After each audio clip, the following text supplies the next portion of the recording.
Sasagot po muli tayo ng mga komento doon sa video na aking pinost. Ito po'y komento ni Ginoong Rolly Zamora. Ito po ang komento niya. Mga INC, kaya nyo ba itong tapatan o hanggang Facebook lang kayo?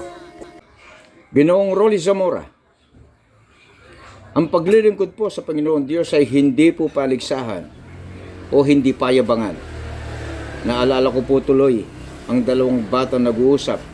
May ginawa ang isang bata at pagkatapos ay sinabi niyang may pagyayabang. O, kaya mo yun? Hindi na po tayo mga bata, Ginoong Rolly Zamora. Nasa wastong isip na po tayo. Kaya yung komento mo ay hindi po yan komento ng isang may edad na. Hindi po namin gagayahin, Ginoong Rolly Zamora, ang pinakikita mong larawan, sapagkat wala pong binabanggit ang mga banal na kasulatan na dapat pahirapan ng sarili. Wala po. Kaya yan po'y hindi utos ng Panginoon Diyos. Sa totoo lang, Ginoong Rolly Zamora, kung ang pagpapakahirap sa katawan ay utos ng Panginoon Diyos, nako, higit pa dyan sa pinakikita mo, ang kaya po namin gawin. Dagdagdag pa po siya ng isang komento pa. Anong sinasabi niya? Religion of the Devil, yang Iglesia Manalo. Ginoong Rolly Zamora, wala kaming alam na Iglesia Manalo, sapagkat ang reliyon po namin ay Iglesia ni Cristo. Kung puputong ka lang sa harap ng mga kapilya namin, doon sa bandang itaas, makikita mo ang laki-laki. Marunong ka naman siguro magbasa. Anong nakalagay? Iglesia ni Cristo. Pero kung ang tinutukoy mo ay ang Iglesia ni Cristo na sinasabi mong religion of the devil, wala ka namang basihan, wala kang katibayan. Bakit hindi mo basahin yung unang Timoteo 4:1 para malaman mo kung alin ang religion of the devil?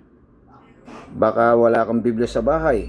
Pabayaan mong basahin ko sa iyo yung unang Timoteo 4:1 at 3 pa.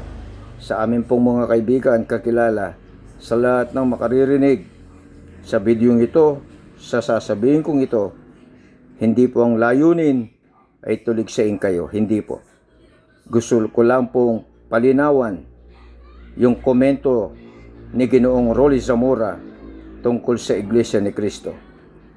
Unang Timoteo 4:1, ano po bang nakasulat doon? Ngunit hayag na sinasabi ng Espiritu na sa mga huling panahon, ang iba'y magsisitalikod sa pananampalataya at mga kikinig sa mga espiritong mapanghikayat at sa mga aral ng mga demonyo. Heto na po yung sinasabi nyo na religion of the devil. Ano po, ulitin ko, at sa mga aral ng mga demonyo. Paano po makikilala yan? Sino ang kinatuparan yan?